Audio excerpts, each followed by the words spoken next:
आज इथे सहयोग सामाजिक संस्था यांच्यातर्फे साफसफाई जेव्हा माझा प्रचार चालू होता तेव्हा आलेली होती तर खूप घाण होती. मलाच हे वाटत होतं की एवढी आपली कल्याण पूर्वेची जनता इथून जाते आणि इथे स्वच्छता नाही.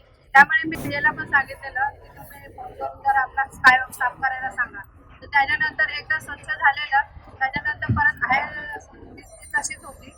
आता या संस्थेने या 2-3 महिन्यामध्ये जे स्वच्छता जे ठेवले आणि आपल्या कल्याणपूर्वेची जनता इथून जाते तर हे खूप म्हणजे चांगलं त्यांचं काम आहे. आणि जे त्यांच्या आता मागण्या आहेत माझ्याकडे की रंगरंगोटी आणि जे काही आपले सुशोभीकरण आहे त्याच्यासाठी मी नक्की प्रयत्न करेन शासनाकडून